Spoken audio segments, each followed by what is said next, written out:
जरा ध्यान से देखिएगा। पहला प्रश्न है, तेल की गागर के दृष्टांत के माध्यम से कवि क्या भाव प्रकट करना चाहता है। उसने क्या चीज, तेल की गागर के माध्यम से क्या चीज प्रकट करने की कोशिश करी है। तेल की गागर के दृष्टांत के माध्यम से कवि प्रकट करना चाहते हैं कि तेल की गागर जल में रहकर भी उससे निर्लिप्त रहती है, यानी कि अगर उसे तेल की गागर को हम पानी में डुबो भी दें तो भी वो गीली नहीं होती, एक बूंद भी पानी उस पर नहीं ठहरता है, उस पर जल बूंदों का कोई प्रभाव नहीं होता। उसी प्रकार कृष्ण का सामीप्य पाकर भी उद्धव प्रेम के आकर्षण तथा वियोग की पीड़ा को नहीं समझ पाए, यानी कि उद्धव जो है उसी तरीके से श्री कृष्ण के पास रहकर भी वो उनके प्रेम से अछूते ही रहे हैं, तो इसलिए वो प्रेम की पीड़ा को भी समझते नहीं है। नेक्स्ट क्वेश्चन है, गोपियां उद्धव को भाग्यवान कहने में निहित व्यंग को स्पष्ट कीजिए।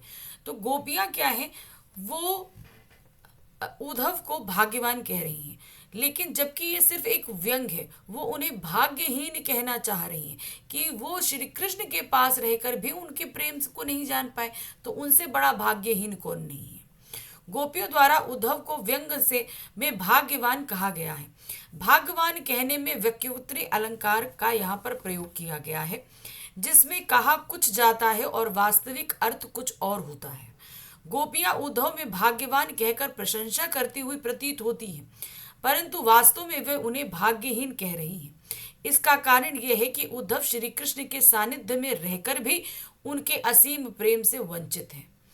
वह प्रेम सागर में रहकर भी प्रेम के बंधन में ना तो बंध पाए हैं और ना प्रेम की गहराई ही से ही परिचित हो पाए हैं।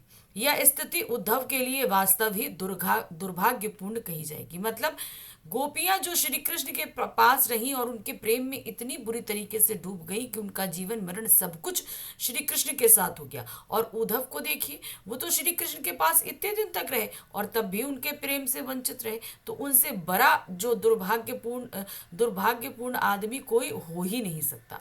तो इसे गोपियों ने व्यंग्यपूर्ण तरीके से व्यक्त करना चाहा है। नेक्स्ट क्वेश्चन है, जागत सोवत स्वप्न दिशि निशि कान्हा कान्हा जकरी। इस पंक्ति द्वारा गोपियों की किस मन स्थिति का वर्णन किया गया। गोपियां जागते सोते स्वप्ने में दिवस दिन निशि मतलब रात हर समय वो कान्हा कान्हा जकरती यानी कि जप करती रहती है। तो उनकी मना स्थिति ये है कि वो पूरी तरीके से श्री कृष्ण के प्रेम में डूबी हैं और हर स्थिति में वो उनको पाना चाहती है। जागत सोवत स्वप्न दिशि निशि कान्हा कान्हा जकरी। इस पंक्ति में सूरदास जी ने श्री कृष्ण के प्रेम में अनुरक्त गोपियों की मना स्थिति का वर्णन किया है। वे श्री कृष्ण के प्रेम में इस प्रकार डूबी हुई हैं कि दिन रात सोते जागते यहाँ तक कि स्वप्न में भी श्री कृष्ण के नाम की रट लगाए रहती हैं। वे श्री कृष्ण को मन कर्म और वचन से अपने हृदय में बसाए हुए हैं। उन्हें श्री कृष्ण के बिना संसार सूना लगता है। वास्तव में इस पंक्ति में गोपियों के एकनिष्ठ प्रेम की अभिव्यक्ति हुई कि मतलब उनके लिए सिर्फ एक ही प्रेम है और वो है श्री कृष्ण। उनके लिए संसार में और भी कोई भी चीज उनके प्रिय नहीं है। गोपियां योग संदेश को कैसे लोगों के लिए उपयुक्त मानती हैं। तो क्या कह रही हैं, गोपियां योग संदेश के लिए उन लोगों को उपयुक्त मानती हैं जिनके मन चक्री की तरह अस्थिर है। चक्री की तरह अस्थिर का मतलब कभी उन्हें ये चीज अच्छी लगती है, कभी वो अच्छी लगती है, कभी ये, मतलब एक चीज पर वो एकाग्र नहीं हो पाते, इधर उधर उनका मन डोलता ही रहता है। चित्त चंचल है, हमेशा भटकते रहते हैं तथा जिनका श्री कृष्ण के प्रति स्नेह बंधन अटूट नहीं है।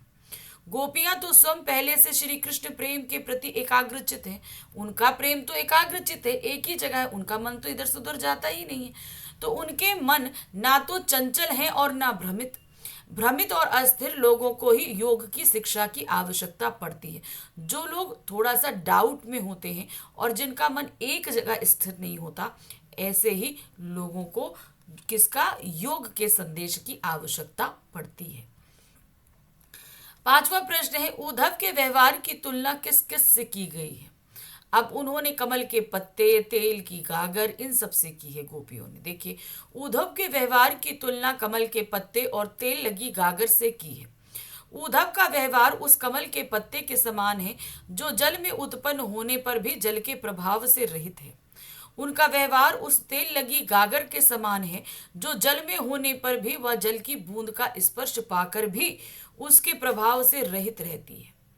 वैसे ही उद्धव कृष्ण के साथ रहते हुए भी उनके प्रेम और अनुराग की भावना से कोसों दूर है। कि मतलब वो जैसे कमल के पत्ते को गीला नहीं कर पाती, तेल की गागर को पानी गीला नहीं कर पाती, उसी तरीके से श्री कृष्ण के प्रेम को जो है, प्रेम से उद्धव गीले नहीं हो पाए, उनसे बिल्कुल भी उनके प्रेम को समझ नहीं पाए हैं। सुनत जोग लागत है ऐसो जो करऊ ककरी। पंक्ति गोपियों के कैसे मनोभाव को दर्शा रहे। उनको जोग का संदेश बिल्कुल भी पसंद नहीं है। जैसे हमारे मुंह में खाते खाते एकदम से कड़वी ककड़ी आ जाती है, उन्होंने योग के संदेश को बिल्कुल उनके प्रेम रूपी जिंदगी में उस कड़वी ककड़ी के रूप में ही व्यक्त किया है। सुनत जोग लागत ऐसो जो करऊ ककरी। पंक्ति में गोपियां योग के प्रति अपने मनोभाव प्रकट कर रही हैं। वह सोते जागते स्वप्न में दिन रात सदैव श्री कृष्ण का ही स्मरण करती है। ऐसे में उद्धव द्वारा दिया गया योग का संदेश उन्हें कड़वी ककड़ी के समान प्रतीत होता है, जिसे कोई खाना नहीं चाहता है। गोपियों ने किन किन उदाहरणों के माध्यम से उद्धव को उल्हाने दी हैं। उल्हाने मतलब उन्हें वो तंज कर रही हैं, शिकायत कर रही हैं। ठीक है, गोपियां निम्न उदाहरणों द्वारा उद्धव को उल्हाना देती हैं। वो उद्धव को नीरस स्वभाव का मानती हैं कि आपके अंदर रस नहीं है तभी आप प्रेम में नहीं डूबे, अतः उनकी बातों को कड़वी ककड़ी के समान आग्रह बताकर उल्हाना देती हैं। उन पर श्री कृष्ण के प्रेम का असर दिखाई नहीं देता, इसीलिए गोपियां उद्धव को कमल के पत्ते के समान अलिप्त एवं तेल लगी गागर के समान चिकना अर्थात प्रेम के प्रभाव से रहित कहकर उल्हाना देती हैं। कि मतलब आप क्या हैं, आप तेल की चिकनी गागर की तरह हैं, आप कमल के पत्ते की तरह हैं, जो आप उनके प्रेम में निलिप्त ही नहीं हो पाए। उन्हें बड़भागी कहकर उल्हाना देती हैं। प्रेम की नदी में पैर न डूबने की बात कहकर उन्हें प्रेम से रहित और निष्ठुर कहकर उल्हाना देती हैं।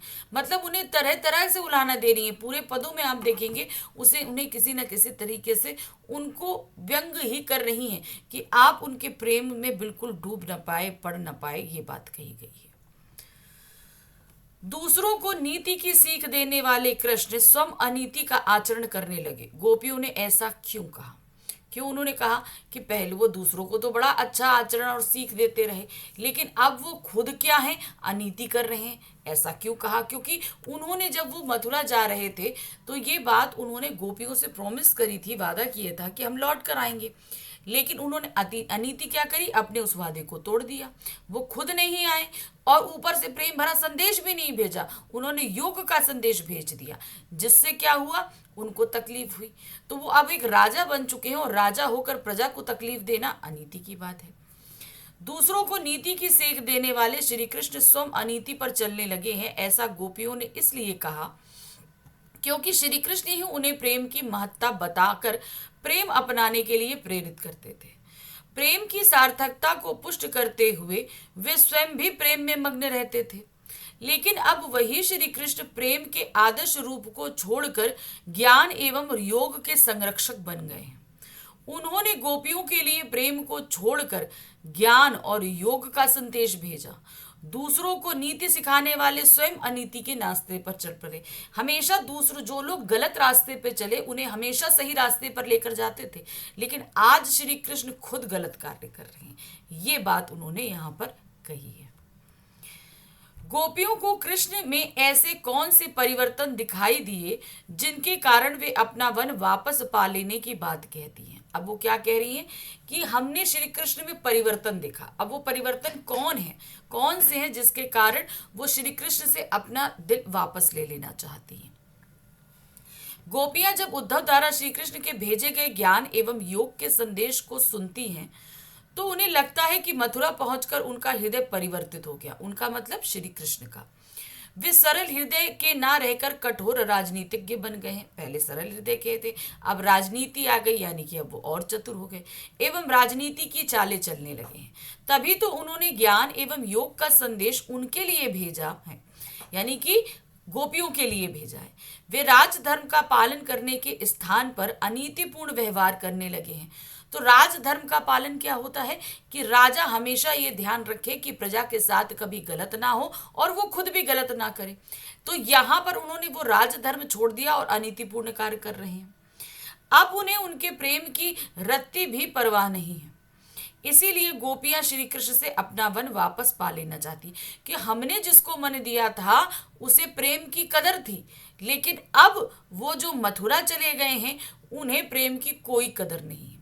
इसलिए अब उनसे हमें अपना वन वापस ले लेना चाहिए। उद्धव द्वारा दिए गए योग के संदेश ने गोपियों की वराह अग्नि में घी का काम कैसे किया है?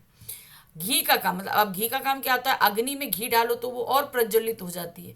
अब देखिए, गोपियों से जब श्री कृष्ण दूर चले गए तो वो विरह में तड़पने लगी, लेकिन वो विरह को सह रही थी चुपचाप। क्यों? क्योंकि उन्हें ये पता था कि श्री कृष्ण एक दिन वापस आएंगे, लेकिन वो वापस नहीं आए। उन्होंने उद्धव को भेजा और वो भी योग का संदेश लेकर।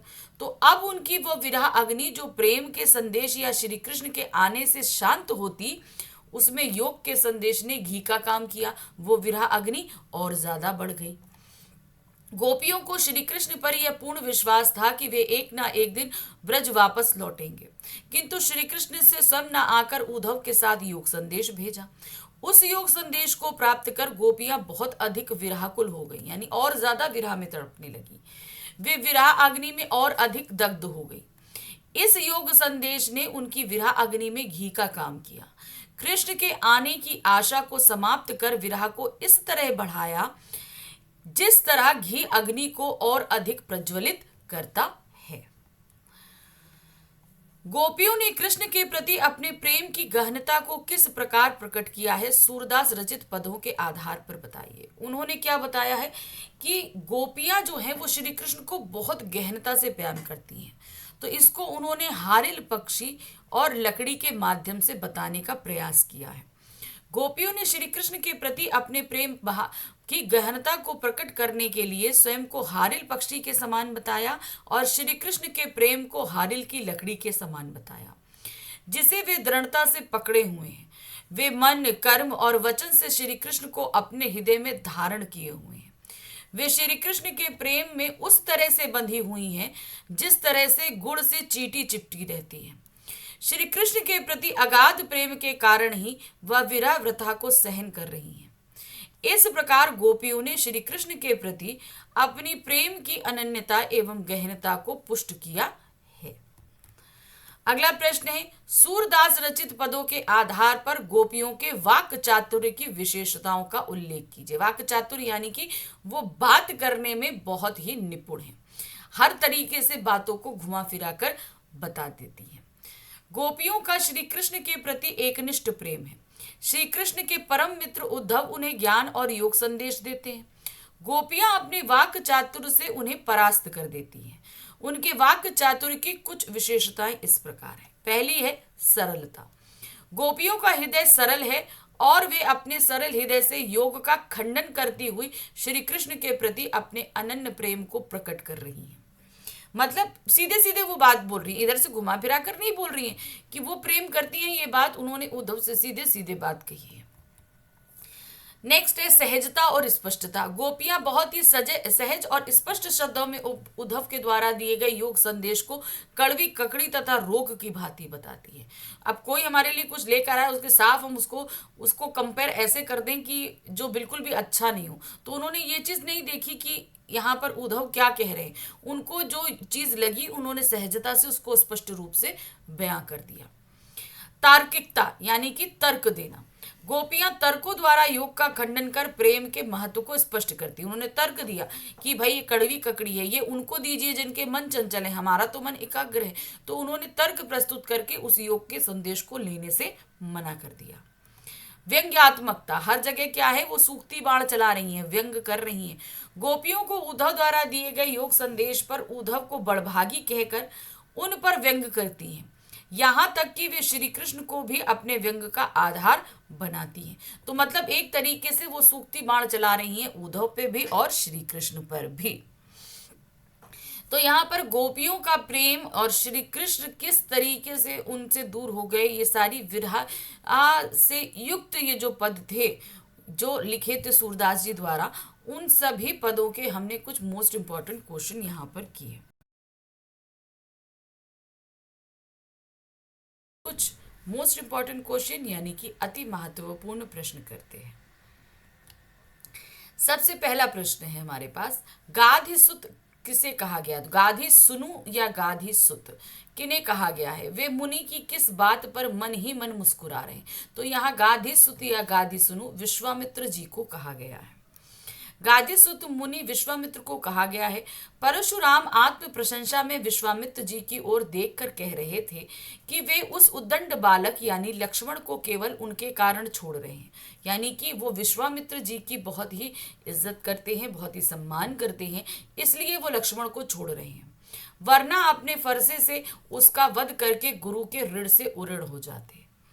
ये कथन द्वारा राम लक्ष्मण के शौर्य से परशुराम की अनभिज्ञता प्रकट होते देख कर ही विश्वामित्र मन ही मन मुस्कुरा रहे। अर्थात जब परशुराम जी ने ये बात कही तो विश्वामित्र मन ही मन सोचते हैं कि परशुराम जी जो हैं वो राम और लक्ष्मण के बारे में, उनकी वीरता के बारे में शायद जानते नहीं, इसीलिए वो ये बात कह रहे हैं, और विश्वामित्र जी मन ही मन इस बात को लेकर मुस्कुरा रहे हैं। स्वयंवर स्थल पर शिवधनुष तोड़ने वाले को परशुराम ने किस प्रकार धमकाया? तो उन्होंने क्या कहा था कि जो कोई भी, जिसने भी ये धनुष तोड़ा है वह सहस्त्र बाहु के समान उनका शत्रु है। वो पूरी सभा से निकलकर सामने खड़ा हो जाए, नहीं तो पूरी सभा को मार जाएगी। तो कई तरीके से उन्होंने धमकाया। चलिए देखते हैं। स्वयंवर स्थल पर शिवधनुष तोड़ने वाले को परशुराम ने धमकाते हुए कहा कि जिसने इस धनुष को तोड़ा है वह अब मेरा शत्रु है, सहस्त्र बाहु के समान अब उसका विनाश निश्चित है। राम के ये कहने पर कि आपके ही किसी दास ने इसे तोड़ा होगा, परशुराम अत्यंत क्रोधित होकर कहने लगे कि दास तो वह होता है जो सेवा करे, यह तो शत्रु का काम है, इसीलिए अन्य सभी राजा स्वतः ही अलग हो जाएं, यानी कि इस सभा में वो राजा सभी अलग हो जाएं जिन्होंने ये कृत्य नहीं किया है, क्योंकि धनुष तोड़ने वालों को उनसे अब कोई बचा नहीं सकता है। तो इस तरीके से वो उसको धमका रहे थे जिन्होंने धनुष को तोड़ा है। नेक्स्ट क्वेश्चन है, परशुराम की स्वभावगत विशेषताएं क्या हैं, पाठ के आधार पर लिखिए।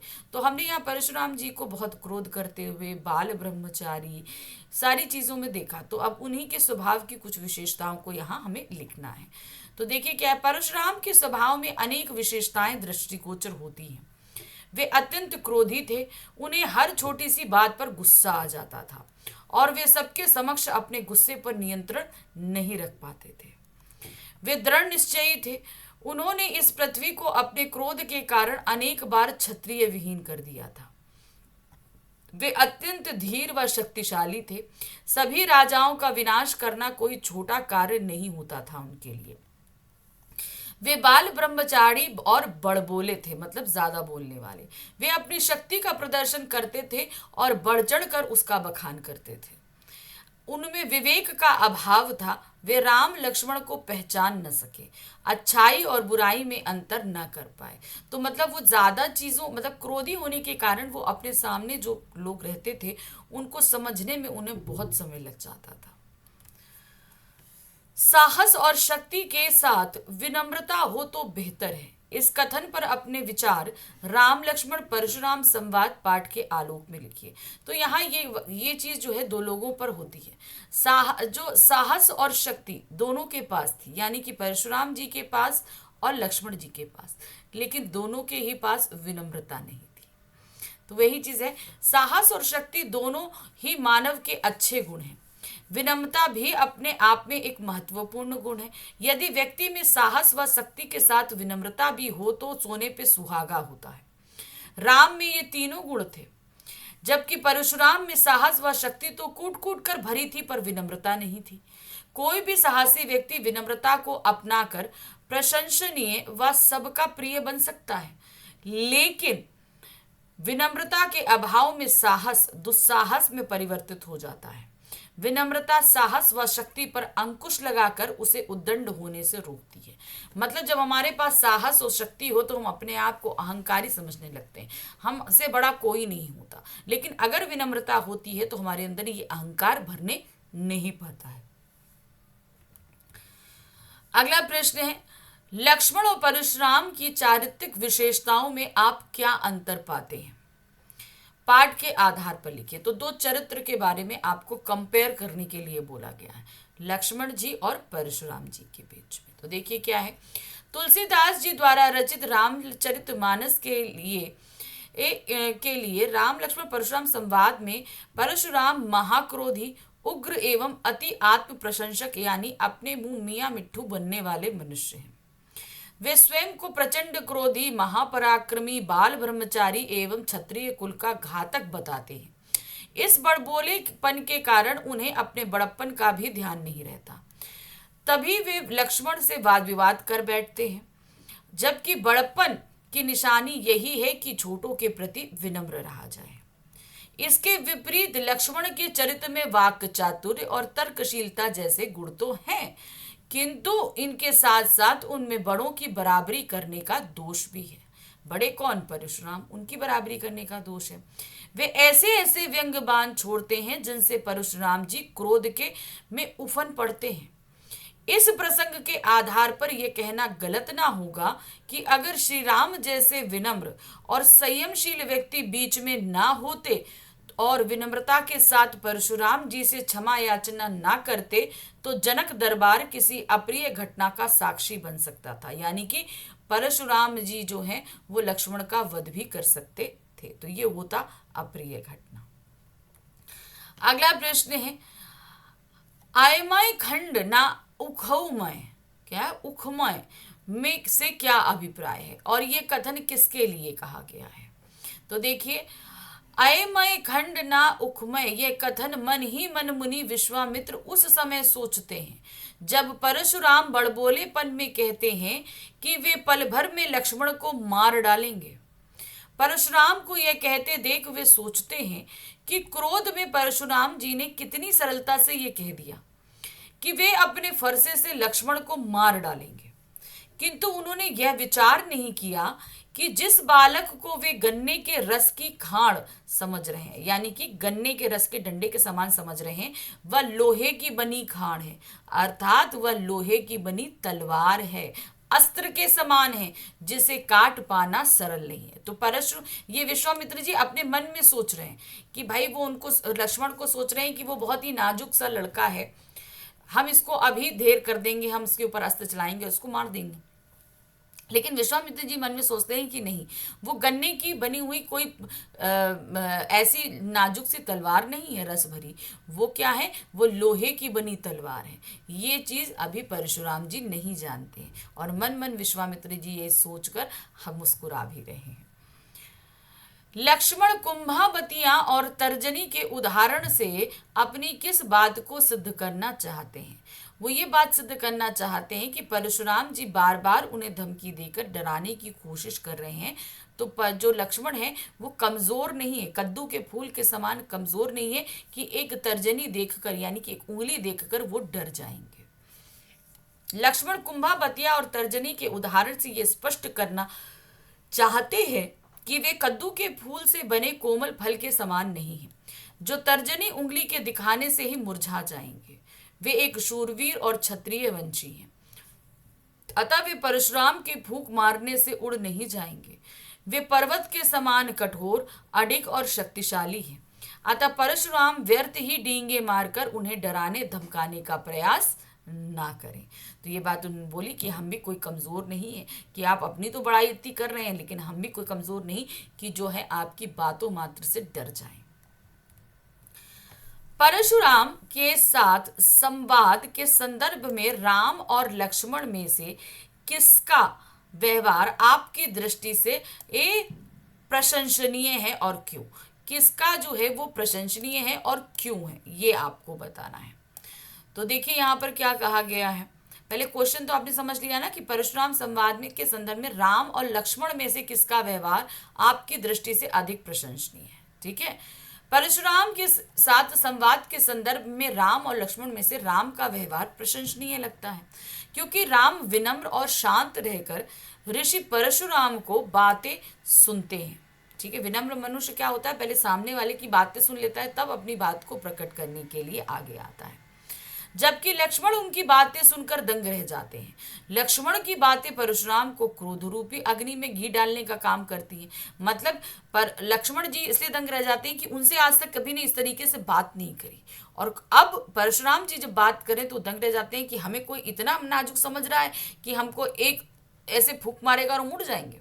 तो उसके बदले में वो ऐसे व्यंग बाण चलाते हैं कि परशुराम जी की जो क्रोधाग्नि है वो एकदम और ज्यादा भड़क जाती है। जबकि राम के शांत वचन और स्वयं को अपना दास बताना अग्नि में पानी डालकर शांत रखने का काम करते हैं। तो राम जी परशुराम जी को शांत करने का काम कर रहे हैं, वहीं लक्ष्मण जी उन्हें भड़काने का काम कर रहे हैं। क्रोध किसी भी समस्या का समाधान नहीं होता। क्रोधी व्यक्ति अपनी समझ व विवेक खो देता है और आवेश में आकर गलत कदम उठा सकता है। जबकि राम के समान धैर्यवान, मृदुभाषी, शांत और मर्यादा का पालन करना समस्या को समाधान की ओर ले जाता है। यानी कि कोई दिक्कत है तो अगर हम शांत रहकर तो उसको ज्यादा अच्छे से हल कर सकते हैं। अतः राम का व्यवहार भी प्रशंसनीय है, तो उन्हीं का व्यवहार हम यहाँ पर प्रशंसनीय मानेंगे। नेक्स्ट क्वेश्चन है, लक्ष्मण के अनुसार वीर योद्धा की क्या क्या विशेषताएं हैं परशुराम में नहीं है वो।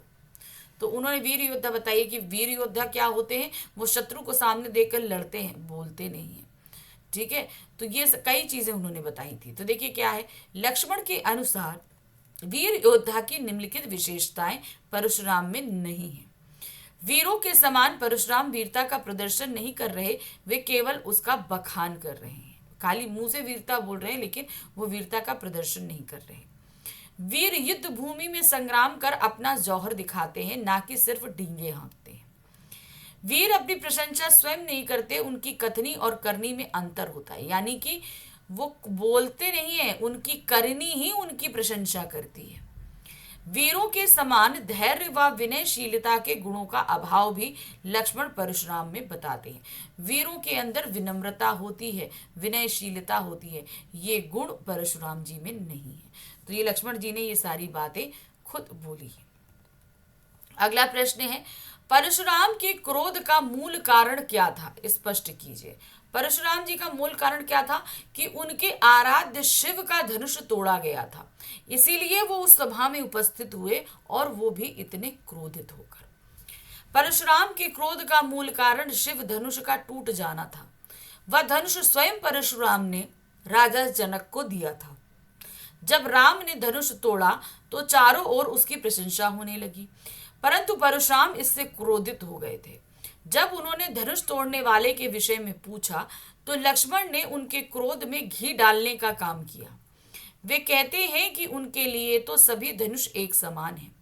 ऐसा इस धनुष में क्या है जो आप इतना क्रोधित हो रहे हैं? हमने तो बचपन में अनेक धनुष तोड़े हैं। मेरे भैया राम ने तो धनुष पर केवल प्रत्यंचा ही चढ़ाई थी और हाथ लगते ही वह टूट गया। इसमें विशेष क्या है? शिव धनुष के विषय में यह सुनकर परशुराम के क्रोध की सीमा नहीं रहती कि लक्ष्मण जी यहाँ पर बोल रहे हैं कि वो धनुष जो है वो बहुत ही पुराना हो चुका था कि हाथ लगाते ही टूट गया। तो इसलिए उनके क्रोध की अग्नि और बढ़ जाती है। एक तो उनके आराध्य का धनुष टूटा और ऊपर से लक्ष्मण जी उसे साधारण धनुष बता रहे हैं, तो इस वजह से वो और ज्यादा भड़क जाते हैं और उनका गुस्सा बढ़ जाता है।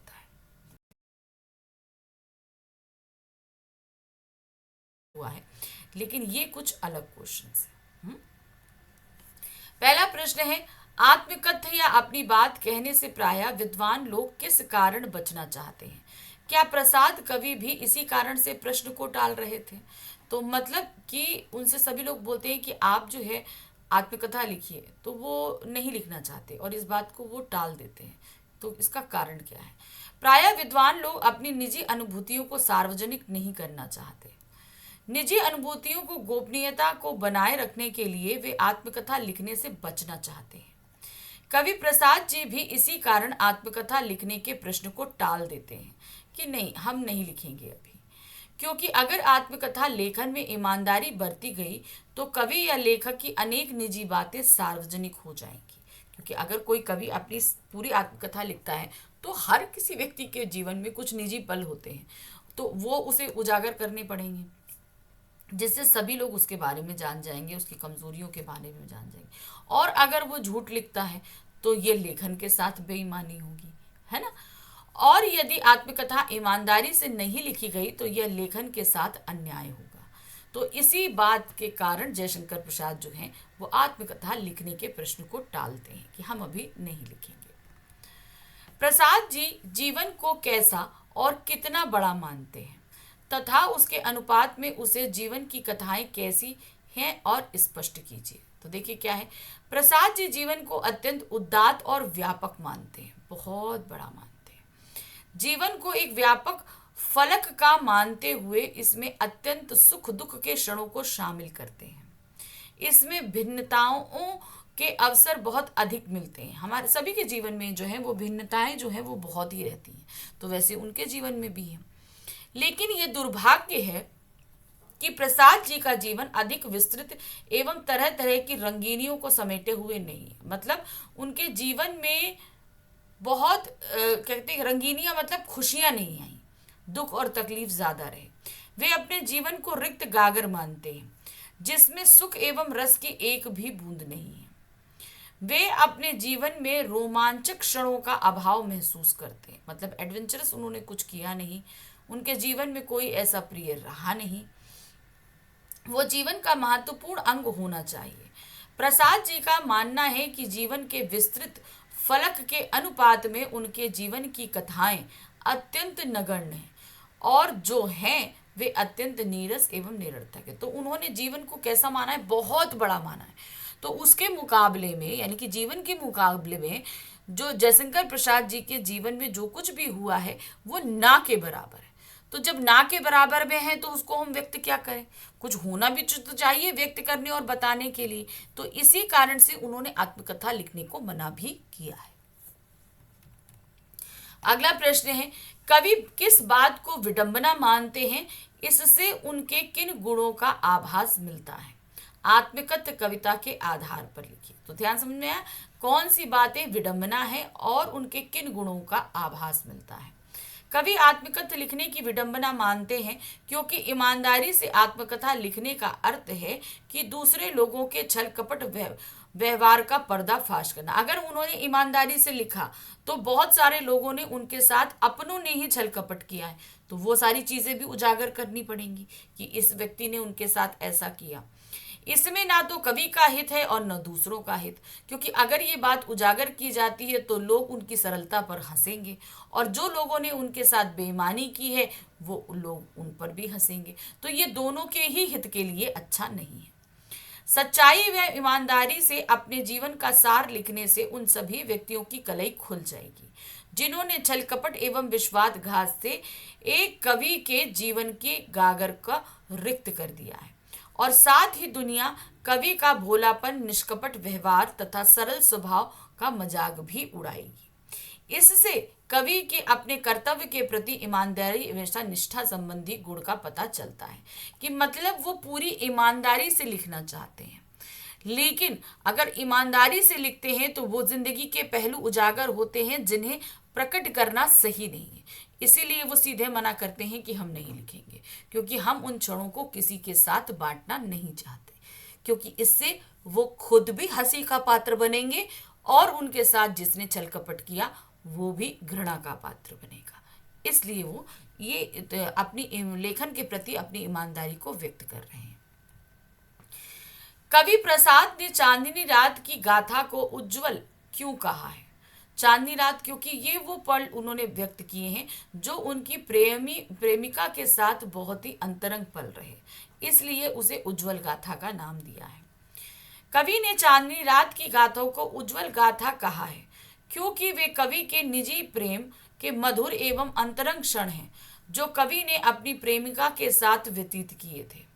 चांदनी रातों में बिताए गए वे सुखमय क्षण किसी उज्जवल गाथा की तरह पवित्र हैं।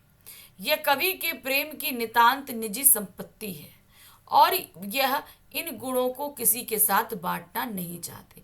तो होते हैं भाई, हमारे प्रेम के क्षण हम किसी के सामने क्यों व्यक्त करें। तो उनकी प्रेयसी जो उनके जीवन में अब नहीं है उसके साथ बिताए उनके पल उनके जीवन का संबल है। यानी कि उनके जीवन का सहारा है। जब वो थक कर हार कर बैठ जाते हैं तो वही क्षण उनको ताकत भी देते हैं, इसलिए वो उन क्षणों को किसी के साथ बांटना नहीं चाहते हैं। स्मृति को पाथेय बनाने से कवि प्रसाद का क्या आशय? स्मृति यानी कि यादों, पाथेय यानी जीवन के मार्ग का सहारा बनाने से क्या तात्पर्य? स्मृति को पाथेय बनाने से कवि का आश्रय जीवन मार्ग के सहारे हैं, यानी कि उनको जिनके जीवन में जो सहारे हैं। कवि ने सुख का जो स्वप्न देखा था वह उसे जीवन में कभी प्राप्त नहीं हुआ, इसीलिए वह स्वयं को थके हुए पथिक की भांति मानता है। जिस तरह पाथेय यात्रा में यात्री को सहारा देता है, यानी कि आप जैसे हम लोग रास्ते में जा रहे हैं तो छांव हमें सहारा देगी, बहुत सारी चीजें हमें रास्ते में मार्ग में सहारा देती हैं। तो ये वही पाथेय का तात्पर्य है कि जीवन रूपी मार्ग में वो अंतरंग क्षण इनके लिए पाथेय हैं जो इन्होंने अपनी प्रेमिका के साथ बिताए हैं, उसे आगे बढ़ने की शक्ति देता है। उसी तरह स्वप्न में देखे गए सुख की स्मृति भी कवि को जीवन मार्ग में आगे बढ़ने की क्षमता देती है। कवि को ऐसा क्यों लगता है कि उनकी आत्मकथा को पढ़कर किसी को सुख की अनुभूति नहीं होगी? क्योंकि जब उनके जीवन में सुख रहा ही नहीं तो वो कैसे व्यक्त करेंगे? कवि का जीवन दुख एवं अभावों से भरा रहा है। जीवन की यात्रा में वह दुखों का सामना करता रहा। अब उसके दुख एवं व्यथाएं थक कर मौन हो गई हैं। आत्मकथा लिखकर वह उन्हें पुनः जीवित नहीं करना चाहता, इसीलिए उसे लगता है कि अगर उसने अपनी आत्मकथा लिख भी दी तो उसको पढ़कर किसी को सुख की अनुभूति नहीं होगी। तो समझ में आया? तो उसकी अपने जीवन की जो व्यथाएं हैं वो थक कर सोई हैं, वो उन्हें पूरा जीवित नहीं करना चाहता, इसीलिए अगर उसने आत्मकथा लिख भी दी तो वो उन व्यथाओं को व्यक्त नहीं करेगा, तो उनके जीवन के बारे में लोगों को ज्यादा कुछ पता ही नहीं चलेगा, तो इसलिए लोगों को सुख की प्राप्ति नहीं होगी। तो हम जैसे कोई भी पुस्तक पढ़ते हैं तो हमें सुख मिले, रस मिले, आनंद मिले, इसलिए पढ़ते हैं, लेकिन यहाँ पर अगर आत्मकथा लिख दी गई तो पढ़ने वालों को किसी तरह के आनंद की प्राप्ति नहीं होने वाली। आत्मकथ्य कविता के माध्यम से प्रसाद जी के व्यक्तित्व की जो झलक मिलती है वह उनकी ईमानदारी और साहस का प्रमाण है। स्पष्ट कीजिए। तो बात सही है, वो उन्होंने ईमानदारी से बोल दिया कि भाई वो क्यों नहीं लिखना चाहते, तो लेखन के प्रति उनकी ईमानदारी ही तो हुई। आत्मकथ्य कविता में कवि ने अपनी उन स्थितियों का भी चित्रण किया है जब उन्हें निराशा और विफलता का सामना करना पड़ा। उन्होंने अपनी कमियों, अभावों, संघर्षमय पलों को यथार्थ चित्रण किया, यानी कि एक्चुअल जो चीजें हैं उन्होंने वैसी ही व्यक्त करी हैं, जिन्हें बताने में लोगों को शर्मिंदगी होती है। जैसे हमें कोई छल ले, हमें धोखा करे, हमारे साथ हमारी प्रेयसी हमें छोड़कर चली जाए, तो ये सारी चीजें लोग जल्दी बयां नहीं करते, लेकिन जयशंकर जी ने ये सारी चीजें बयां कर दी। प्रसाद ने उन लोगों की भी चर्चा की जिन्होंने उनके जीवन में आनंद के पल चुलाकर उनसे मुंह मोड़ लिया, यानी कि उनसे धोखा किया। अपनी कमजोरियों को उजागर करना, अभाव व निराशा के पलों को बताना, खुशियों का जीवन से पलायन, ये सब बातें प्रसाद जी की ईमानदारी व साहस का प्रमाण है कि वो लेखन तो ईमानदारी से कर रहे हैं और इतनी सारी बातें बताने के लिए खुद अपने अंदर साहस होना चाहिए, जो उन्होंने जुटाकर ये सारी बातें कही हैं। कवि जयशंकर प्रसाद ने आत्मकथ्य ना लिखने के लिए क्या क्या कारण गिनाए हैं, किन्हीं 3 का उल्लेख कीजिए। ठीक है, तो उनने कई कारण बताए हैं, तो कोई भी 3 आप लिख दीजिएगा। कवि अपनी आत्मकथा नहीं लिखना चाहते क्योंकि वे मानते थे कि उन्होंने जीवन में विशेष रूप से कुछ भी उपलब्ध नहीं किया है, यानी कि कोई उपलब्धि प्राप्त ही नहीं करी है। उनका जीवन किसी के लिए प्रेरणादायक नहीं बन सकता। जब उन्होंने कुछ अपनी लाइफ में अचीव नहीं किया तो कैसे उनका जीवन किसी के लिए प्रेरणा बन सकता है। आलोचक उनकी अभावों से भरी जिंदगी को जानकर उनका उपहास करेंगे। दूसरा कारण उन्होंने क्या बोला कि मैं क्यों नहीं लिखना चाहता, क्योंकि जो आलोचक हैं, भाई क्रिटिक्स तो हर एक क्षेत्र में होते हैं, तो लेखन क्षेत्र में भी होते हैं, तो उन्होंने बोला कि अगर वो आलोचक ये सारी चीजें देखेंगे कि मेरी जिंदगी में कितने अभाव रहे तो लोग मजाक उड़ाएंगे, इसलिए मैं नहीं लिखना चाहता। अभाव मतलब कमियां रही। आत्मकथा के वर्णन से अतीत के घाव पुनः हरे हो जाते हैं जो पीड़ा देते हैं। तो अगर हम भूतकाल को याद करते हैं तो हमारे जीवन में जो दुख पल रहे हैं वो फिर से जीवित हो जाएंगे, जो पहले कहीं सोए हुए थे। इसलिए वो पीड़ा को सहन नहीं करना चाहते, इसलिए वो आत्मकथा नहीं लिखना चाहते। आत्मकथ कविता के कवि ने सुख का जो स्वप्न देखा था उसे कविता में किस रूप से अभिव्यक्त किया गया है? ठीक है, तो यहाँ पर उन्होंने सुख का जो समय जो उनकी प्रेयसी के साथ था उसको उन्होंने बताया कि उनकी प्रेयसी बहुत सुंदर थी, उनके जीवन में वो सारे सुख लेकर आई थी। तो उन्होंने ये पूरी कविता में व्यक्त की है, वो पंक्तियां भी आपको बतानी है। कवि की प्रेयसी अपूर्व सुंदरी थी। वह कभी अपनी प्रेयसी के साथ चांदनी रातों में बातें करते हुए प्रसन्न होते, प्रेम के पलों में अत्यंत सुख का अनुभव करते। सौंदर्य की जीवंत प्रतिमा ऐसी प्रेयसी स्वप्न के आलिंगन का आभास करा, जीवन की खुशियां बिखेर दूर हो गई। उस सुख के स्वप्न को कवि ने इस प्रकार व्यक्त किया है। तो उन्होंने कुछ पंक्तियां लिखी है ना अपनी प्रेयसी के बारे में, वही बताना है। जिसके अरुण कोपलों की मत वाली सुंदर छाया में अनुरागनी वा लेती थी जिन सुहाग मधु माया में।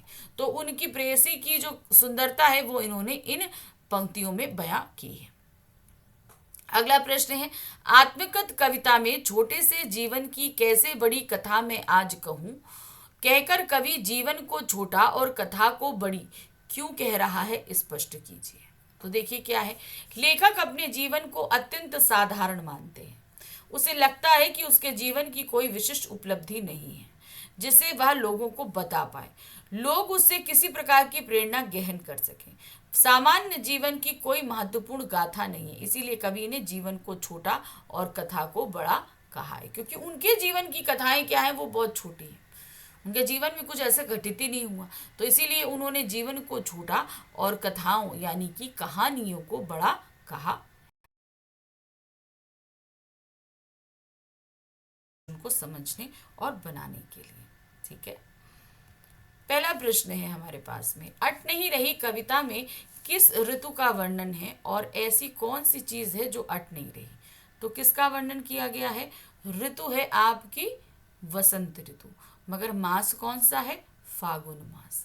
और सुंदरता किसकी है? प्राकृतिक वातावरण की, जो समा नहीं पा रही है। अट नहीं रही कविता में फागुन मास अर्थात वसंत ऋतु की शोभा एवं मस्ती का वर्णन है। फागुन की शोभा, उसकी आभा सर्वव्यापक है। वह इतनी अधिक है कि प्रकृति और तन मन में वह समा नहीं पा रही है।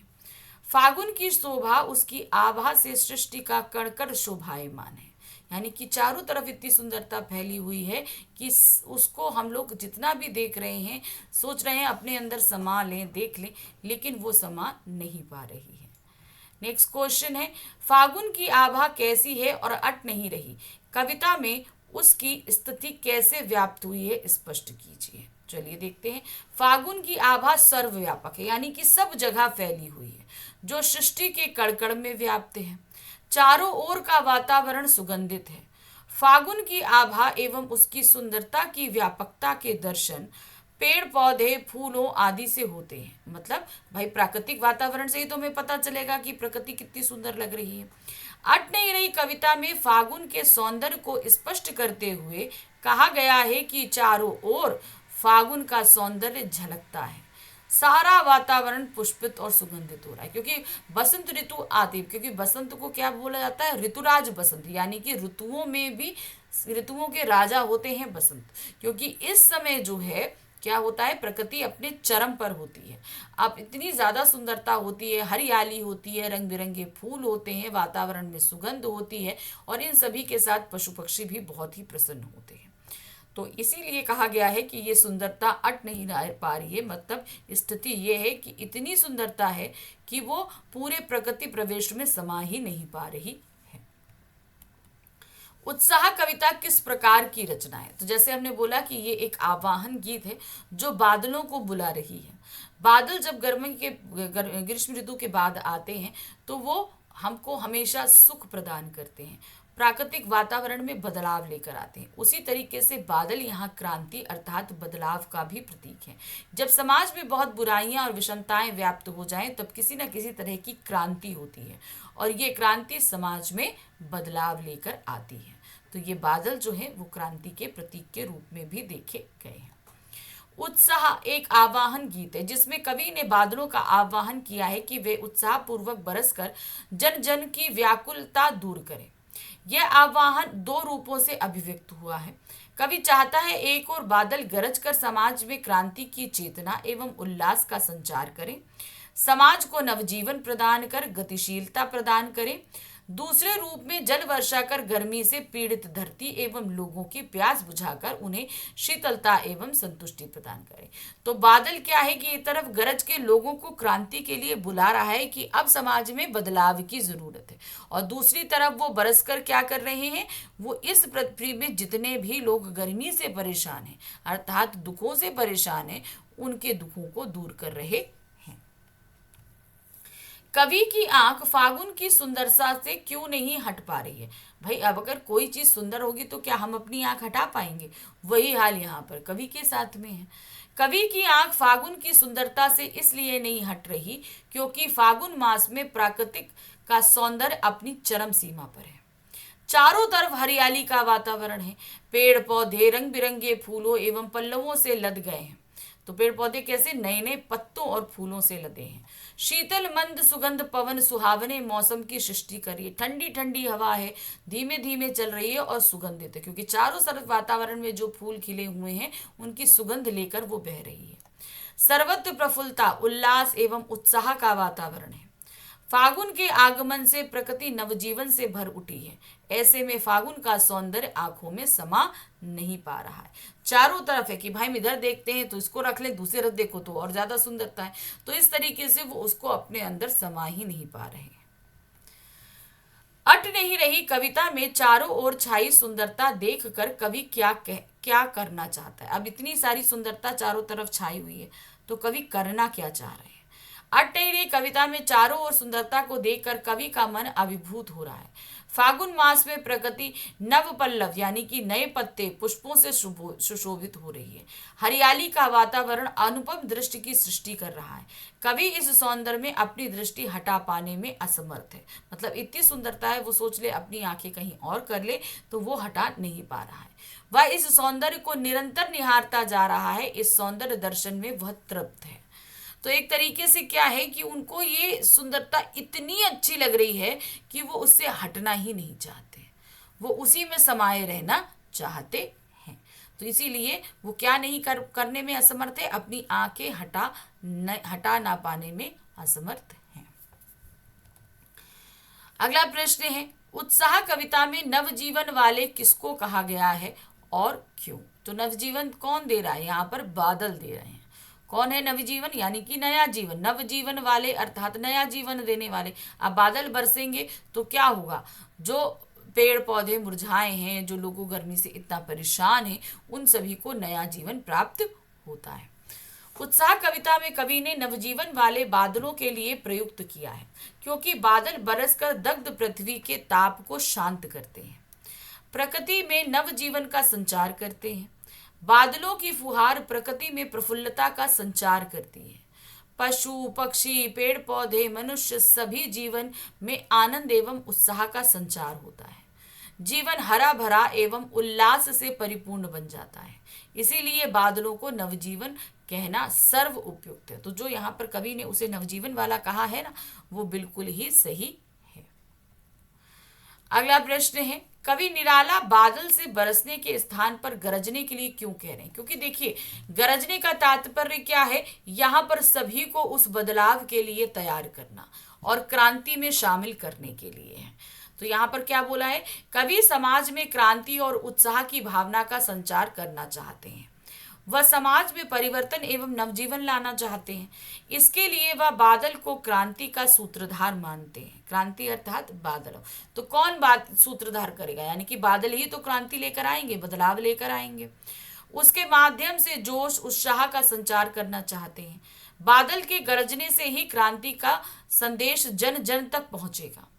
बादल का बरसना उसके शांत रूप का प्रतीक है, जबकि वह बादल के गरजने के स्थान पर क्रांति की चेतना को जागृत करना चाहते हैं। इसीलिए वह बादल के बरसने के स्थान पर गरजने को कहते हैं कि बरसने से पहले गरजो, ताकि लोग इससे परिचित हो कि होने क्या वाला है। उत्साह कविता में बादल किन किन अर्थों की ओर संकेत करें? कई अर्थों की ओर संकेत किया, तो देखिए इसे हमने अलग अलग पॉइंट्स में दे दिया है। उत्साह कविता में बादल निम्नलिखित अर्थों की ओर संकेत करते हैं। बादल उत्साह व क्रांति का प्रतीक है जो इस संसार में नई चेतना भर सकता है, यानी कि नई ऊर्जा, नया जान भर सकते हैं। बादल को बाल मन के समान बताया गया। जैसे बच्चों की कल्पनाएं प्रतिपल मनोहर रूप लेती हैं, उसी प्रकार बादलों की शोभा भी प्रतिक्षण बदलती रहती है। आप बादल देखिए एक जैसे नहीं रहते, कभी ऐसे रहेंगे, कभी थोड़ी देर में बदल जाएंगे। तो वो हमेशा जैसे बच्चों की कल्पनाएं होती हैं, पल पल में बदलती हैं, वैसे ही बादलों के आकार भी पल पल में बदलते हैं। कवि ने बादल को काले घुंघराले बालों वाला बताया है, जिसके हृदय में बिजली छिपी है। यहाँ पर बिजली कवि के हृदय में विद्यमान ओज के भाव को प्रकट करती है, जो समाज का नवनिर्माण करने में समर्थ है। अगला प्रश्न है, फागुन में ऐसा क्या है जो बाकी ऋतुओं से भिन्न है? अट नहीं रही कविता के आधार पर बताइए। फागुन मास प्रकृति सौंदर्य जो है वो चरम पर होता है, क्योंकि फागुन मास में ही बसंत ऋतु में ही फागुन मास होता है। अब फागुन मास में क्या होता है कि प्रकृति जो है वो अपने एक कहते हैं ना आवरण को बदलती है। आवरण यानी कि सारे पुराने पत्ते झड़ चुके होते हैं, सारे पुराने फूल झड़ चुके होते हैं, फिर उसमें बसंत ऋतु तक यानी फागुन मास तक सब कुछ नवाकरण हो जाता है, यानी कि उसमें सब कुछ नया आ जाता है, फूल उग जाते हैं, पत्ते उग जाते हैं, और इससे वातावरण में सुंदरता, सुगंधित, ये सभी चीजें फैल जाती हैं। फागुन मास में प्रकृति का सौंदर्य अपनी चरम सीमा पर है। चारों तरफ हरियाली का वातावरण है, पेड़ पौधे रंग बिरंगे फूलों एवं पल्लवों से लद गए हैं। शीतल मंद सुगंध पवन सुहावने मौसम की सृष्टि कर रही है। सर्वत्र प्रफुल्लता, उल्लास एवं उत्साह का वातावरण है। फागुन के आगमन से प्रकृति नवजीवन से भर उठी है। उसका अनुपम सौंदर्य ही है जो उसे अन्य ऋतुओं से भिन्न बना रहा है। तो मतलब क्या है, अन्य ऋतु तो आती हैं, लेकिन ये ऋतु इतनी सौंदर्यपूर्ण होती है, इसलिए ये बाकी सारी ऋतुओं से भिन्न हो जाती है। उत्साह कविता में कौन विकल और उन्मन है? तो विश्व के जितने लोग हैं वो सभी विकल और उन्मन है। क्यों? क्योंकि गर्मी के कारण। उत्साह कविता में विश्व के मनुष्य विकल और उन्मयन है, क्योंकि गर्मी निरंतर बढ़ती जा रही है। बादलों के ना बरसने से लोगों में बेचैनी और व्याकुलता बढ़ती जा रही है। भयंकर गर्मी के ताप से धरती जलती सी प्रतीत होती है। भाई जब वर्षा नहीं होगी तो उससे पहले जो ग्रीष्म ऋतु हो वो खत्म ही नहीं होगी। तो अब क्या हो रहा है, इसमें जो है उत्साह कविता में जब बादल आ रहे हैं, वर्षा ऋतु में आ रहे हैं, तो क्या होता है, उससे पहले ग्रीष्म ऋतु होती है। अब ग्रीष्म ऋतु तब तक खत्म नहीं होती जब तक वर्षा नहीं होगी। तो अब वर्षा जैसे ही हुई तो जो विश्व के सारे लोग जो इतना परेशान थे उनकी परेशानी दूर हो जाएगी। नेक्स्ट क्वेश्चन देखिए क्या है, फागुन मास की प्राकृतिक शोभा का वर्णन अपने शब्दों में करिए। तो हमने देखा कविता में कि प्रकृति जो है फागुन मास में अपनी चरम सुंदरता पर होती है।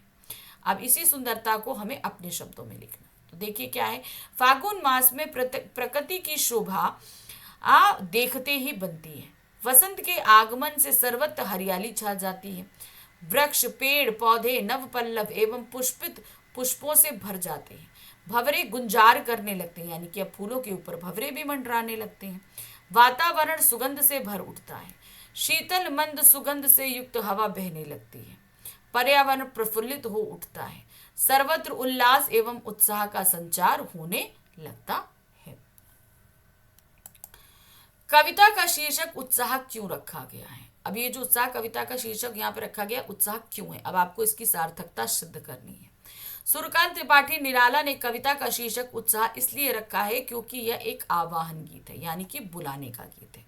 कविता में बादल एक पीड़ित प्यासे जन की आकांक्षा को पूरा करने वाला है, तो दूसरी तरफ वही बादल नई कल्पना, नए अंकुर के लिए विध्वंस, विप्लव और क्रांति चेतना को संभव करने वाला है। तो छोटा जो अंकुर होता है वो क्या करता है, तो वो अंदर दबा हुआ है, तो वो जब पानी डालेगा तो वो विध्वंस करके, विप्लव करके, बदलाव करके बाहर आएगा। आवाहन गीत उत्साह का प्रतीक है, यानी कि हमारे अंदर जोश भरता है। बादल की गर्जना व क्रांति की चेतना लोगों में उत्साह का संचार करती है। कवि कविता के माध्यम से क्रांति लाने के लिए लोगों में उत्साह का संचार करता है। तो यहाँ कविता सामने प्रस्तुत करके कवि ने ये कोशिश करी है कि लोग उत्साहित हो, जोश में भरे और समाज में जो बुराइयां हैं उनको क्रांति लाकर बदलाव करने में प्रोत्साहन दे।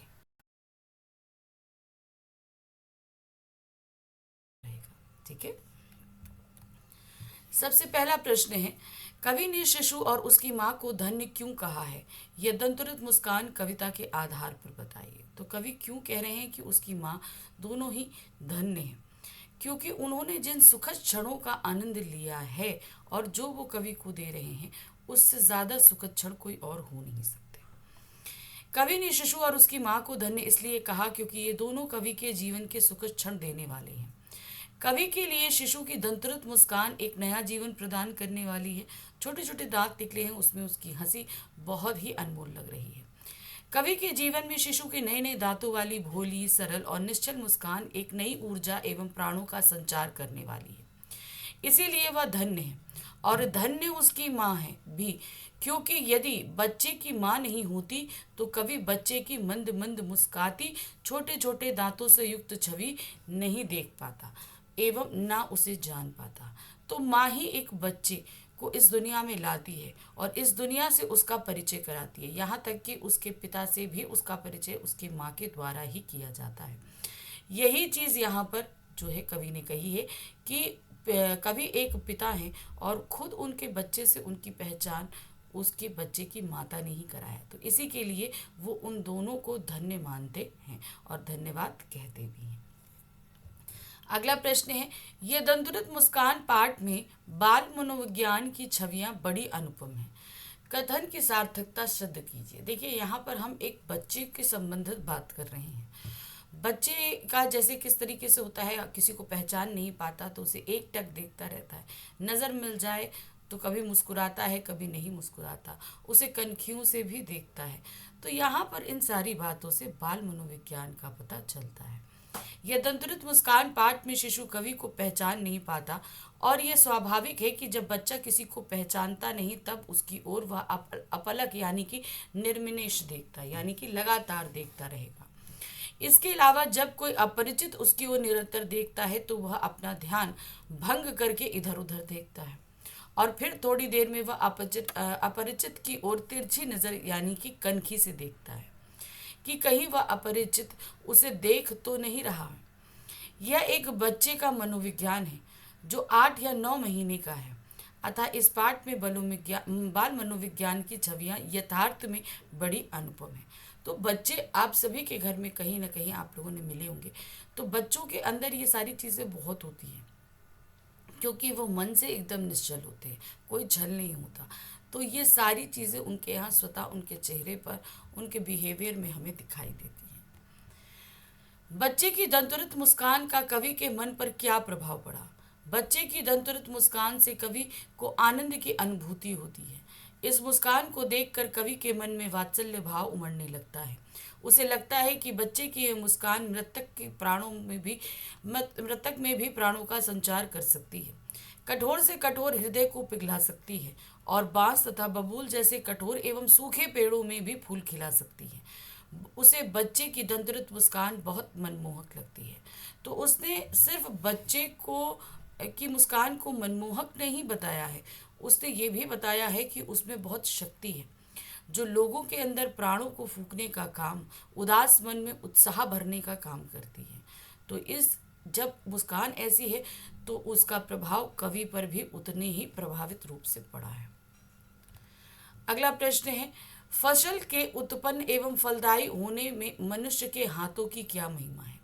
भाई, इन हाथों के द्वारा ही परिश्रम किया जाता है, तभी मेहनत से जो है ये फसल उगती है। फसल के उत्पन्न होने से लेकर उसके फलदायी होने में मनुष्य के हाथों की ही महिमा है। किसान अपने हाथों के अथक प्रयास एवं परिश्रम से फसल उत्पन्न करता है और विकसित करता है। वही बीज बोने से लेकर फसल के विकास तक प्रत्येक चरण को संभव कर उसे फसल के रूप में बदलता है। हर मौसम में कठिनाई का सामना करता है और फसल का संरक्षण करता है। उसके परिश्रम के अभाव में यह संभव नहीं है। फसल के रूप में उसके हाथों के स्पर्श की महिमा ही फलीभूत होती है। तो अगर हम ये सोचें कि किसान जो है वो मेहनत ना करे और हमें फसल मिल जाए, तो ये पॉसिबल नहीं है। तो यही उसकी महिमा का जादू है कि तरह तरह की फसलें जो है इस मिट्टी से उगती हैं। मिट्टी हम नहीं खा सकते, लेकिन मिट्टी में उगी इस फसल को हम ज़रूर खा सकते हैं। क्यों? क्योंकि ये सिर्फ उसके परिश्रम का ही फल होती है। फसल उगाने के लिए कौन से तत्व आवश्यक है? देखिए, फसल उगाने के लिए जहाँ परिश्रम आवश्यक है, वहीं प्रकृति भी बहुत ही ज़्यादा इसके लिए ये ज़रूरी है। हवा, पानी, मिट्टी, ये आपका क्या कहते हैं, सूरज की रोशनी, ये सब कुछ ज़रूरी है, क्योंकि इनमें से अगर कोई एक भी चीज़ नहीं होगी तो फसल नहीं उग सकती है। फसल उगाने के लिए कृषक एवं प्राकृतिक संसाधनों का प्रयोग आवश्यक है। फसल कृषक के परिश्रम और प्राकृतिक तत्वों हवा, मिट्टी, पानी, प्रकाश का प्रतिरूप है। फसल इसलिए नदियों का पानी, मिट्टी के गुणधर्म अर्थात उसकी उर्वरा शक्ति, सूरज का प्रकाश, हवा का स्पर्श एवं कृषक के हाथों का कठोर श्रम आवश्यक है। इन तत्वों के बिना फसल उगाई नहीं जा सकती है। अगर हम ये सोचें कि भाई सिर्फ हम मेहनत कर ले और मिट्टी अगर बेकार है तो फसल नहीं उगेगी, हवा नहीं मिले तो फसल अच्छी नहीं होगी, पानी न मिले तो वो उग ही नहीं सकती, सूरज की किरणें ना हो तो भी ये पॉसिबल नहीं है। तो परिश्रम के साथ साथ प्राकृतिक संसाधनों का होना भी बहुत आवश्यक होता है। बच्चे की मुस्कान और एक बड़े की मुस्कान में क्या अंतर होता है? बच्चे की जो मुस्कान होती है वो निस्वार्थ, निश्चल होती है, सच्ची होती है, जबकि बड़े की मुस्कान जो है वो आपको अगर क्या कहते हैं स्वार्थ से भरी होती है, जिससे हमारा काम है उसके लिए होगी। आपको वहाँ पर जो है वो झूठी मुस्कान भी हो सकती है। तो लेकिन बच्चे और बड़े की मुस्कान में यही फ़र्क है कि बच्चा जो है दिल से निश्चल होता है तो उसकी मुस्कान भी उसी तरह निश्चल होती है। बच्चे की मुस्कान निश्चल, कोमल, निस्वार्थ, सच्ची और मनोहर होती है। उसकी मुस्कान सबको अपनी ओर आकर्षित करती है एवं आनंद प्रदान करती है। उसमें किसी भी प्रकार का छल, कपट व भेदभाव नहीं होता।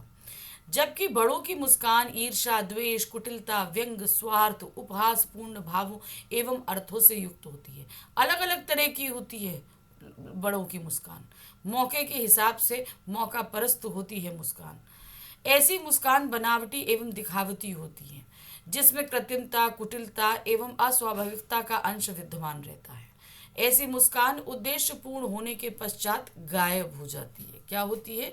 उद्देश्यपूर्ण होने के बाद गायब हो जाती है। जैसे ही हमारी कोई भी जिस उद्देश्य से हमने वो मुस्कान रखी थी वो उद्देश्य पूर्ण हुआ और हमारी मुस्कान भी गायब। लेकिन बच्चे की ऐसी नहीं होती है।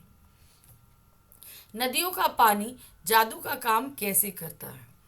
फसल अनेक जलों से सिंचित होती है। सिर्फ एक नदी, भाई इतने सारे खेत हैं, अलग अलग तरह की नदियाँ हैं, हमारे देश में बहुत सारी नदियाँ हैं, तो सबके अलग अलग जलों से होती है। किसी नदी में पानी में कोई गुणवत्ता है, किसी पानी में कोई गुणवत्ता होती है। फसल अनेक नदियों के जल से सिंचित होती है।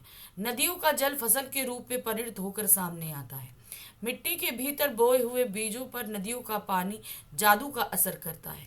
इसी प्रभाव से बीज अंकुरित होते हैं और धरती को चीर कर बाहर निकलते हैं और फिर धीरे धीरे विकसित होकर फसल का रूप धारण करते हैं। यह नदियों के जल का जादुई प्रभाव है। अब देखिए, हमने मिट्टी अच्छी है, हमने बीज बो दिया और सब कुछ हो गया, लेकिन अगर उसमें पानी नहीं पड़ेगा तो अंकुरण नहीं होगा, क्योंकि अंकुरण के लिए नमी ज़रूरी है। और ये नमी कहाँ से मिलती है? पानी से मिलती है। तो पानी का ही जादू है कि एक बीज जिसमें से इतना बड़ा पौधा निकलकर सामने आता है। कवि के अनुसार फसल क्या है? कवि के अनुसार फसल प्रकृति और मनुष्य के समन्वय एवं सहयोग का परिणाम है। यानी कि दोनों ही मिलजुल कर कार्य करते हैं तब फसल सामने आती है।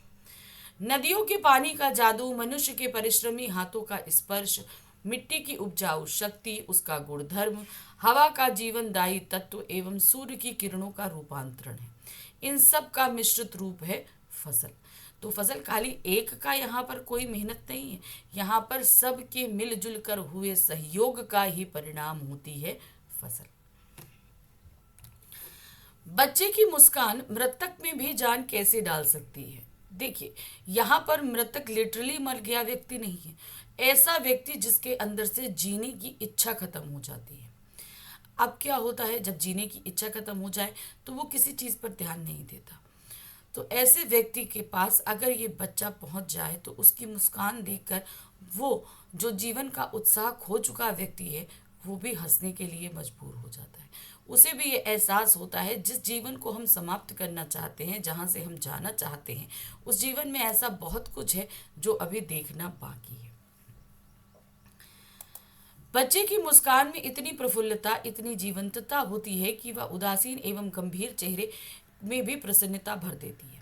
उस मुस्कान में ऐसी अपार सुख है कि मरे हुए व्यक्ति में भी प्राणों का संचार कर देती है। अर्थात ऐसा कौन सा व्यक्ति होगा जो बालक की मुस्कान को प्राप्त कर प्रसन्नता से ना भर उठे। तो देखिए, बहुत सारे जो है लोग होते हैं जो अपने जीवन से बिल्कुल भी निरुत्साहित होते हैं, ऐसे उनके जीवन में अचीवमेंट जिन्हें हम बोलते हैं नहीं हो पाता है।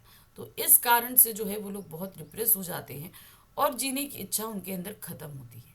लेकिन ऐसा बच्चा जो पूरी तरीके से उत्साहित और प्रसन्नित है, वो अगर उनके पास पहुंच जाए तो इनको भी प्रसन्नचित्त करके ही छोड़ता है।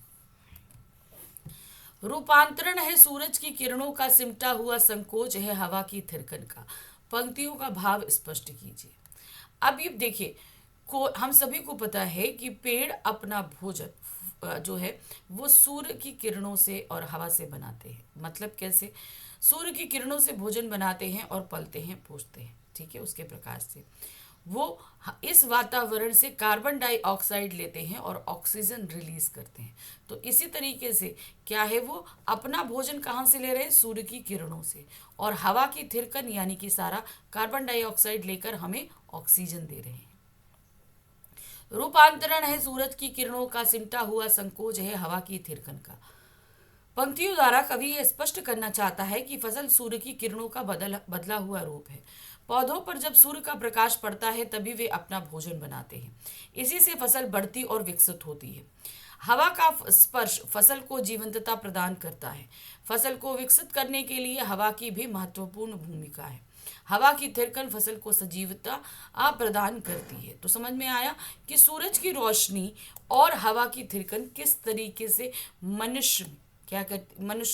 फसल में जो है वो बहुत ही ज़्यादा पोषणता देती है। तभी वो पोषणता हमारे अनाज में आती है और हम खाते हैं, हमें पौष्टिकता मिलती है, हमारा शरीर मजबूत होता है।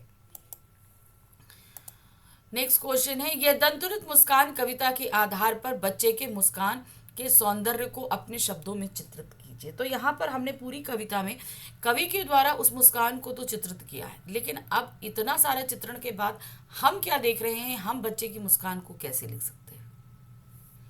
यह दंतुरित मुस्कान कविता के आधार पर बच्चे की मुस्कान प्रफुल्लता से परिपूर्ण है। उसकी मुस्कान इतनी मधुर है कि मृतक में भी जान डाल देती है। उसकी मुस्कान का सौंदर्य अनुपम है, जिसे देखकर ऐसा लगता है जैसे कमल पुष्प तालाब छोड़कर झोपड़ी में खिल गए हैं, पाषाण पिघलकर जल बन गया है तथा बबूल और बांस में भी सिफालिका के फूल झड़ने लगे हैं। तो कवि ने जो चीज़ें शब्दों का इस्तेमाल किया था, हमने भी वही किया, बस इसे आसान शब्दों में लिखने की कोशिश करी। उन्होंने कविता में बांधा था, हमने गद्य में बांध दिया। फसल कविता में फसल उपजाने के लिए किन आवश्यक तत्वों की बात कही गई है? क्या ये तत्व एक दूसरे पर आधारित होकर ही फसल की उपज में सहायक होते हैं? समझा कर लिखिए। बात सही है कि इसमें जितने भी तत्व दिए गए हैं, जैसे कि हाथों के स्पर्श की महिमा जो कि मनुष्य द्वारा करी जाती है, नदियों के पानी का जादू है, सूर्य की किरणों का रूपांतरण है, हवा की थिरकन है, मिट्टी का गुणधर्म है, तो ये सारे ही मिलकर फसल को बनाते हैं। ये सभी आवश्यक तत्व है एक फसल की उपज के लिए। फसल उपजाने के लिए नदियों का पानी, सूरज का प्रकाश, वायु, मिट्टी के प्राकृतिक गुण, किसान का परिश्रम आवश्यक है। ये सभी तत्व एक दूसरे पर आधारित है। मिट्टी में उर्वरा की शक्ति है, यानी कि आपको जो है उर्वरा का मतलब होता है जो क्या कहते हैं, जीवन देने की शक्ति जो उसके अंदर होती है, जो एक अनाज, एक छोटे से अनाज के दाने में भी नया पौधा उपजाने की ताकत रखती है। नदियों का जल सिंचाई करता है। सूर्य की गर्मी व हवा का सहयोग अर्थात प्रकृति का योगदान व कृषक के परिश्रम की से फसल खड़ी होती है। अगर इनमें से एक भी तत्व कम हो जाए तो फसल की उपज नहीं होगी। ये सभी तत्व अन्योन्याश्रित है, यानी कि एक दूसरे पर डिपेंड है। मतलब अगर मान लीजिए प्राकृतिक भी सारी चीजें मिल जाएं और मनुष्य परिश्रम न करे तो फसल नहीं होगी। मनुष्य परिश्रम करे, नदियों को पानी ना मिले तो भी जो है फसल नहीं उग सकती है। नदियों का पानी मिल जाए, परिश्रम भी मिल जाए, लेकिन सूर्य ना निकले, सूर्य की रोशनी ना मिले तो भी फसल नहीं बढ़ेगी। तो इस तरीके से क्या होता है, सब एक दूसरे पर डिपेंड है। एक भी तत्व गायब होने पर या हटने पर फसल की उपज हो ही नहीं सकती है।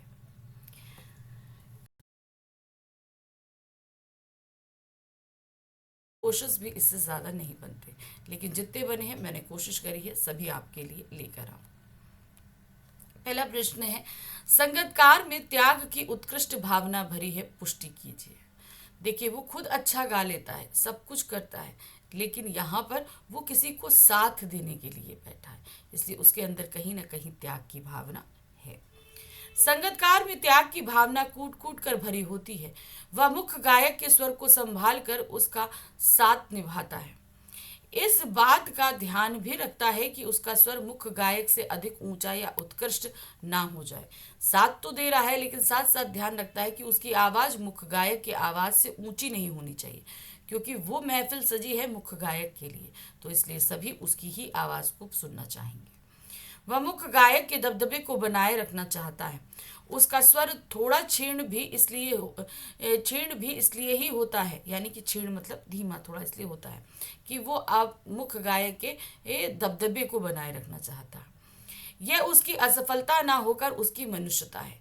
ये ऐसा नहीं है कि वो असफल व्यक्ति है इसलिए पीछे है, वो सिर्फ उसकी मनुष्यता है, क्योंकि वो अपने आप को पीछे रख के किसी को आगे बढ़ा रहा है।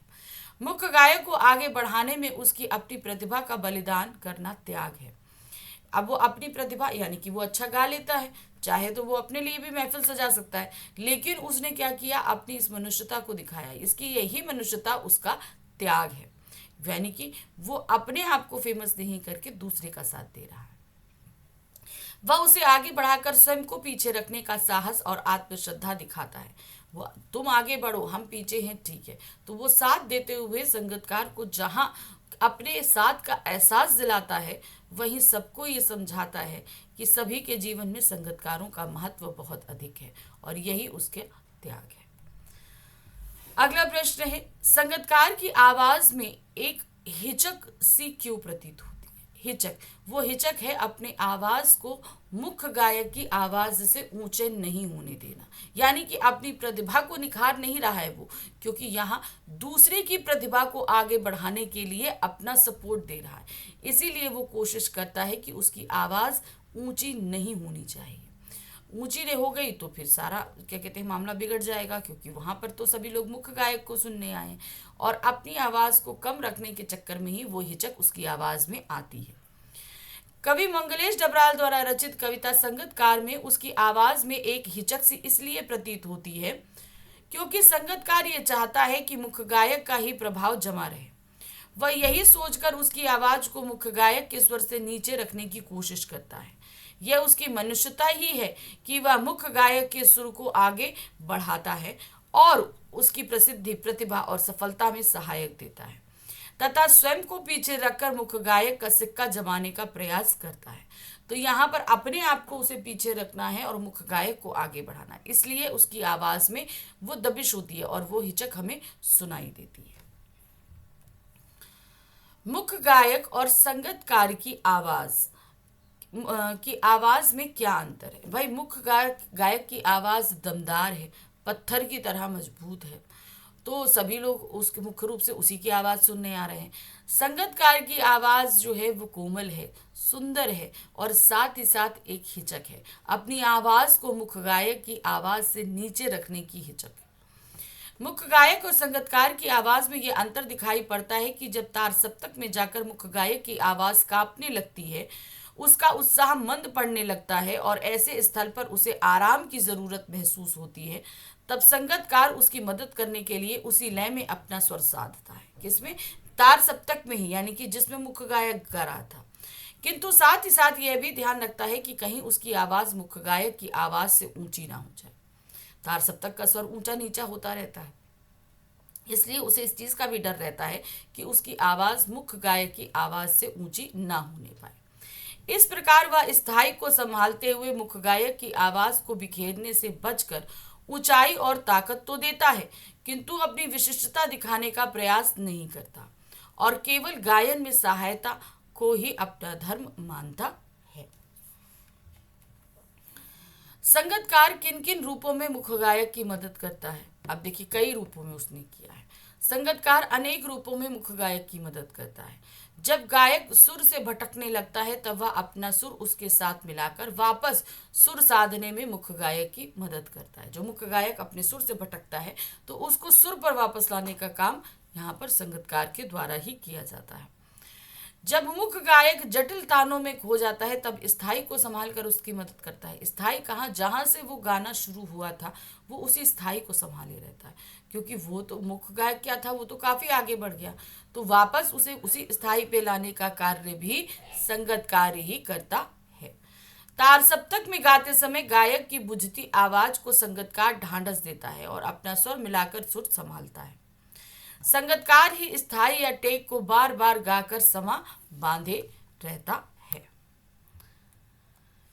मुख्य गायक का साथ देने वाले संगीतकार की भूमिका के महत्व को अपने शब्दों में लिखिए। तो हमने अभी कई तरीके से उसके महत्व को समझा है। अब यहाँ पर बोला गया है कि आपको अपने शब्दों में लिखना है। तो लेना तो सब कुछ कविता से ही है, लेकिन उसे बांधना अपने शब्दों में। संगीतकार की मुख्य गायक के साथ एक अत्यंत ही महत्वपूर्ण भूमिका है। वह हर संभव मुख्य गायक का साथ निभाता है, मतलब हर तरीके से निभाने की कोशिश करता है। स्थाई को संभाले रखता है। जब तार सप्तक में मुख्य गायक का स्वर भटकने लगता है तो संगीतकार साथ में सुर मिलाकर उसे सहारा देता है। जब मुख्य गायक का सुर बुझने लगता है तब उसे संभाल कर आगे बढ़ाता है।